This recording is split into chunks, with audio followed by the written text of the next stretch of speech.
نحمد نصلی علی رسول الکریم اما بعد فاعوذ باللہ من الشیطان الرجیم بسم اللہ الرحمن الرحیم رب اشرح لی صدری ویسر لی امری واحلل عقدۃ من لسانی یفقہوا قولی ربنا زدنا علما۔ آیت نمبر کریں گے 83 سے تقریباً 86 تک، چھوٹا سا رکوع ہے آج کا۔ روٹ ورڈز دیکھتے ہیں۔ اس میں میثاق کا ہم کر چکے ہیں، بنی اسرائیل کا بھی کر چکے ہیں، تعبدون الا اللہ بالوالدین، والدین نیا لفظ آیا ہے، تو والام دال روٹ ورڈ ہے، تو یہ تثنیہ کا صیغہ آیا ہے، اور کہتے ہیں کہ ماں باپ اور باپ دونوں کے لیے آتا ہے، اور باپ نہ ہو تو ماں جو ہے وہ باپ کی ذمہ داری لے لیتی ہے، باپ کی جگہ لے لیتی ہے۔ اب اس سے اور بھی کئی اور ورڈ آتے ہیں، جیسے موالید، توالید، ولید نام بھی اسی سے، ولید کا مطلب ہوتا ہے پیدا شدہ، اور سورت بلد میں آتا ہے ووالدوں وما ولد کو آتا ہے نا، اور پھر میلاد پیدائش کا دن ہوتا ہے وہ بھی اسی سے، اور والدہ آ جائے تا مربوطہ کے ساتھ تو وہ صرف والدہ ہوتی ہے، ولد بچہ جو ہوتا ہے اس میں جمع اور واحد اور مونس مذکر سب آ جاتا ہے جب ولد آئے تو۔ احسانہ ہا سین نون، اچھی طرح بات کرنا، بدلے میں زیادہ دینا، حسن سلوک کرنا۔ وذل قربا، کاف را با، قرب قریبی رشتہ دار۔ والیتامہ، یا تا میم روٹ ورڈ ہے، کٹ جانا، الگ ہو جانا، جو باپ کی شفقت سے محروم ہو۔ مساکین، سین کاف نون، رک جانا، یعنی سکنا ہوتا ہے نا، حالات رک گئے، یعنی اب کوئی مال پیسہ نہیں آ رہا ہے، بندہ مسکین بن گیا ہے۔ موردون، این را دعاد، کسی کے سامنے کوئی چیز پیش کرنا۔ ہم اسکول کے زمانے میں ارضی لکھتے تھے نا، تو وہ اسی سے اردی ہے، لیکن ہم اس کو دعات کو زا پڑھتے تھے، ٹھیک ہے۔ اور موردون قرآن میں آتا ہے نا، اعراض برتنا، منہ موڑنا۔ دیارکم، دال واو را، دار کی جمع دیار، گھیرے میں لینا، گھر کے لیے آتا ہے۔ اقرر تم، کاف را، مان لینا، اقرار کرنا، استقرار بھی اسی سے ہے۔ قرۃ اعین جو ہوتا ہے دعا میں، آنکھیں ٹھنڈی کرنا، یہ سارا اسی سے آتا ہے۔ پھر اس میں آتا ہے اسارا، حمزہ سین را، اسیر کہتے ہیں قیدی کو، قید کرنا۔ اسرن آتا ہے تسمہ باندھنا، اور آپ نے اکثر شاعری میں سنا ہوگا زلفوں کا اسیر، اور اسرہ تا مربوطہ کے ساتھ آ جائے تو وہ خاندان ہوتا ہے۔ تظاہرون، زوا ہا اور را، بیک کو، پشت کو کہتے ہیں۔ اس گناہ کو کہتے ہیں حمزہ سامیم، نیکی سے ہٹنا۔ تفادوہم، فا دال یا، فدیہ دے کر، یعنی کوئی رینسم پیسے دے کر چھڑانا۔ یخففو، خا فا فا، تخفیف کرنا۔ مادی ہے تو وزن اٹھانا، اگر مانوی ہے تو ذمہ داری اٹھانا۔ وکفینا، کاف و فا اور واو، سر کا پچھلا حصہ جو گدی ہوتی ہے نا، ریڑھ کی ہڈی سے لے کے چہرے تک، اور کافیہ بھی اسی سے، کہ شاعری میں کافیہ استعمال ہوتا ہے نا، کہ ایک کے پاس دوسرا آنا۔ ید نہ ہو، یال یا دال دال ید، کسی پر اپنا ہاتھ رکھنا، کسی کی مدد کرنا، تائید دینا، قوت دینا۔ تہوا، ہا وا اور یا، خواہش نفس کو کہتے ہیں، اوپر سے نیچے گرنا، یعنی جو انسان کی خواہشات ہوتی ہیں نا، کئی دفعہ اس سے ایسے غلط کام کرواتی ہیں کہ جو وہ عزت کی، شرافت کی جن بلندیوں پر ہوتا ہے وہاں سے نیچے گر پڑتا ہے۔ تو یہ وہ خواہشات ہوتی ہیں جن میں کوئی بھلائی نہیں ہوتی، کوئی نیکی اور کوئی خیر نہیں ہوتی۔ غلفن، غین لام فا، غلاف اس کا واحد ہے، غلفن جمع ہے، جمع مکسر ہے۔ تو وہ کہتے تھے کہ ہمارے دل پردوں میں، یہ بنی اسرائیل نا، کہ ہمارے، یا تو یہ کہ معلومات بہت زیادہ ہے، جیسے کوئی برتن پانی سے بھر جاتا ہے نا، اس میں اور کوئی گنجائش نہیں رہتی، کیپیسٹی نہیں رہتی، تو یہ سوچتے تھے ہم بہت علم والے ہیں، تو اب نبی صلی اللہ علیہ وسلم جو آئے اس علم کی ہمیں ضرورت نہیں ہے۔ قلیل اما، کاف لام یا لام، اب اس میں ایسا ہے کہ کاف لام لام بھی اس کا روٹ ورڈ ہو سکتا ہے، اور کلیل آیا کاف لام لام. اس کے بعد اگر میم آ جائے، ماں آ جائے نا، تو شدت کے لیے آتا ہے کہ بہت تھوڑا. تکبر، کاف بارہ، حق کو جٹلانا اور لوگوں کو حقیر سمجھنا. عربی میں تکبر کی جو ڈیفینیشن ہے وہ بطر الحق و غمت الناس ہے، کہ حق کو، سچ کو جٹلانا اور لوگوں کو حقیر جاننا. لانا کا ہم کر چکے ہیں، لام عین نون اللہ کی رحمت سے دوری ہونا. صلاۃ نماز کا یہ بھی کر چکے ہیں، یعنی جلانا، عاجزی کرنا. پھر زہرا آیا ہے، پیٹھ کو کہتے ہیں، اور کہتے ہیں سورج جب پلٹنے لگتا ہے تو، اور ظہیر جو ہوتا ہے وہ مدد گار ہوتا ہے. تو اب ہم چلتے ہیں تفسیر کی طرف، آیت نمبر 83 سے. وَإِذْ، اور جب، اخذنا لیا ہم نے، میثاق کا پختہ عہد، بنی اسرائیل سے، لا تعبدون، نہ تم عبادت کرو گے، الا مگر اللہ کی، وبالوالدین، اور والدین کے ساتھ، احسان کرنا، وذی القربہ، اور رشتہ داروں، والیتامى، اور یتیموں، والمساکین، اور مسکینوں، وقولو، اور کہو، للناس، لوگوں کو،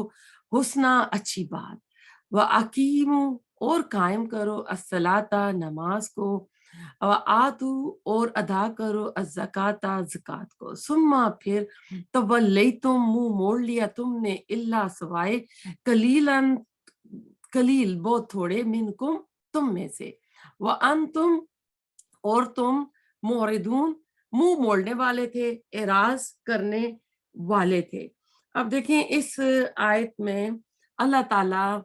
اپنے حق کے بات کہہ رہا ہے نا، کہ جب ہم نے بنی اسرائیل سے پختہ عہد لیا تھا، تو یہ پختہ عہد تورات میں آتا ہے، جس کا ہم پڑھ بھی چکے ہیں کہ یہ نہیں مان رہے تھے، تو اللہ تعالیٰ نے کوہ طور کو ان کے سروں کے اوپر بلند کر کے، جیسے زبردستی بائی فورس ان سے وعدہ لیا تھا، اور یہ ایک آنکھ سے ایسے اوپر بھی دیکھ رہے تھے کہ یہ اوپر ہمارے اوپر پہاڑ گرے گا نہیں گرے گا. تو اس وقت انہوں نے اس عہد کو مانا تھا. تو یہ جو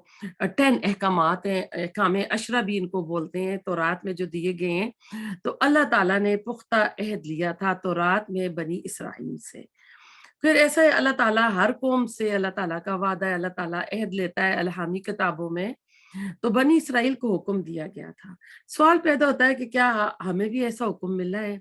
قرآن تو ہر دور کے مسلمانوں کے لیے آیا ہے، قیامت تک کے لیے. اس وقت مسلمانوں کو کس چیز کے لیے اللہ نے کہا کرے، اور کس چیز کے لیے مسلمانوں نے تیار ہونا ہے؟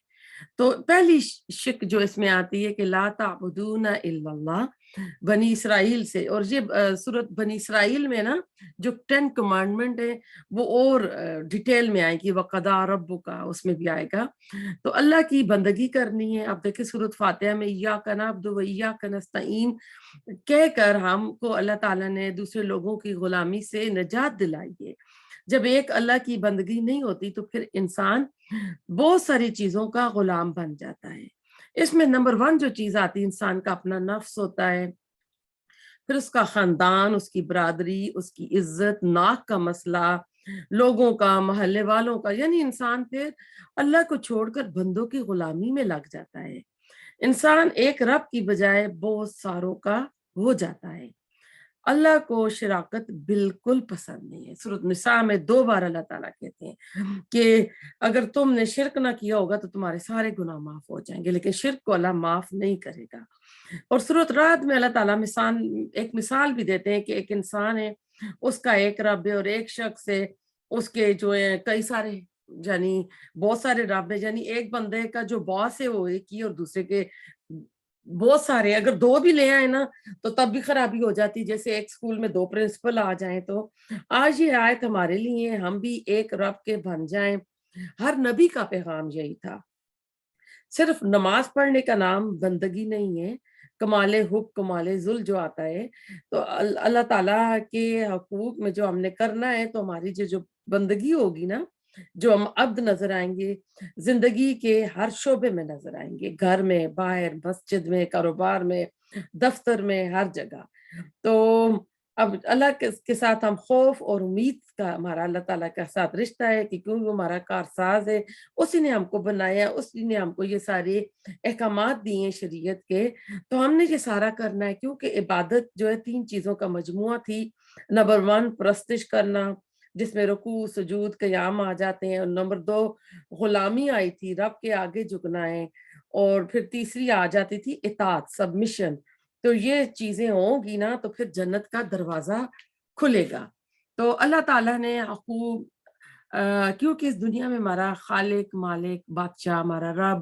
اللہ تعالیٰ ہے، جس نے ہم کو پیدا کیا، جسی کی طرف ہم نے جانا ہے، اور اللہ تعالیٰ نے سب سے پہلے اپنا حق کیا کہ میرے سوا کسی اور کی عبادت نہ کرو۔ پھر آپ اس میں دیکھتے ہیں کہ اللہ تعالیٰ نے اپنے حق کے فوراً بعد والدین کے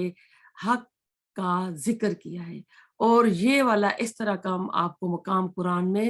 4 مرتبہ ملے گا۔ تو ان میں سے ایک مقام یہاں پر آیا ہے کہ اپنے والدین کے ساتھ اچھا سلوک کرو، اور جب بھی والدین کی بات آتی ہے تو احسان کا آتا ہے کہ آپ احسان کریں۔ اس کے علاوہ خونی رشتوں کی بھی اللہ تعالیٰ نے لسٹ دے دی ہے،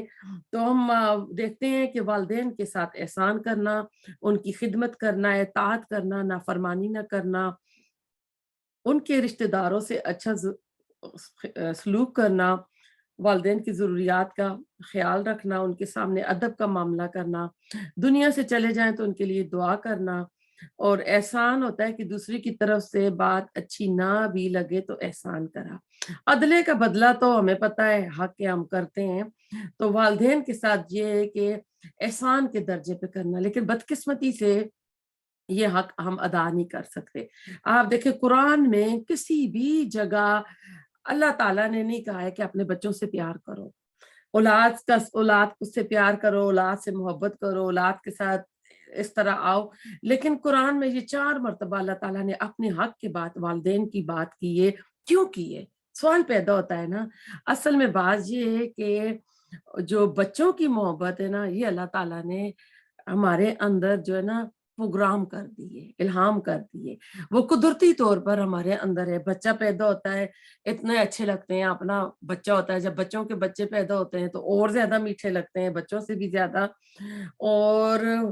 کیونکہ والدین کے لیے انسان کو خود سے کوشش کرنی پڑتی ہے، اس طرح اللہ تعالیٰ نے تاکیدی حکم دیا ہے کہ ان کے ساتھ خوبصورت رویہ رکھو۔ ہمارے خیال میں احسان کیا ہوتا ہے؟ ہمارے ساتھ کسی کا اچھا رویہ کیا ہوتا ہے؟ کسی کا ہمارے ساتھ ایسا معاملہ کہ ہمارا دل خوش ہو جائے نا۔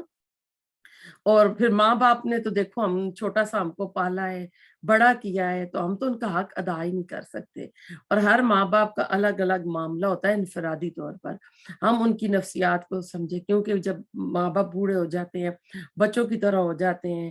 اور پھر ایسا ہے کہ بندے کو پتہ چل جائے کہ وہ کس چیز سے خوش ہوتے ہیں، تو اس چیز کی کوشش کرنی چاہیے کہ میرے ماں باپ کی خوشی کس چیز میں ہے، ہر نقطے پہ غور کرنا چاہیے۔ اور والد کی خوشی میں اللہ کی خوشی ہے، والد کی ناراضگی میں اللہ کی ناراضگی ہے۔ حالانکہ دیکھیں باپ بچوں کو نا بہت کم ہی کوستا ہے، زیادہ ماں ہی کوستی ہے، تیرا یہ ہو وہ ہو نا، تو کہتے ہیں اس لیے ماں کی جو بدوائیں بھی ہوتی وہ نہیں لگتی، لیکن والد کو اللہ تعالیٰ نے یہاں پہ مقدم رکھا ہے۔ لیکن جب ایک صحابی نے سوال پوچھا تھا کہ میری ماں پر کتنا حق ہے، تو آپ نے 3 بار کہا تھا کہ تیری ماں کا، والدین میں سے کس کا حق ہے، دونوں میں سے؟ تو 3 بار آپ نے کہا تھا ماں کا، اور چوتھی بار آپ نے کہا تھا باپ کا ہے۔ تو اس سے علماء نکالتے ہیں کہ 100% میں سے 66% جو ہے وہ ماں کا حق ہے، اور پھر جو 33% ہے وہ باپ کا آتا ہے۔ لیکن ایک اور حدیث میں آ جاتا ہے کہ باپ تمہارا جو جنت کا مڈل والا دروازہ بھی ہے۔ تو اب ایسا ہے کہ ہر ماں باپ کی نا اپنی اپنی نیڈز ہوتی ہیں۔ کسی کو محبت چاہیے، انہیں محبت دو، کسی کو خدمت چاہیے، اس کو خدمت دو، کسی کو مال چاہیے، اس کو مال دو۔ اب ایسا اس ڈفرنٹ کیٹیگری میں کچھ ماں باپ بڑے امیر ہوتے ہیں، آپ کو پتہ ہے ان کو پیسوں کی ضرورت نہیں ہوتی، ان کو وہاں پہ کیا چاہیے ہوتی ہے؟ عزت چاہیے ہوتی ہے، کمپنی چاہیے ہوتی ہے۔ تو اس طرح کا خیال رکھیں، حالات اور مواقع کی مناسبت سے دیکھنا ہے، اور یہی حکمت ہے۔ تو قرآن میں اللہ تعالیٰ کہتا ہے جس کو حکمت مل گئی اس کو خیر کثیر مل گئی۔ تو قیامت کی نشانیوں میں سے کہ لونڈی اپنے آقا کو جنم دے گی، یعنی اولاد حاکم بن جائے گی اور اپنا حکم جتائے گی، اور آج کل یہ چیز ہم دیکھ رہے ہیں۔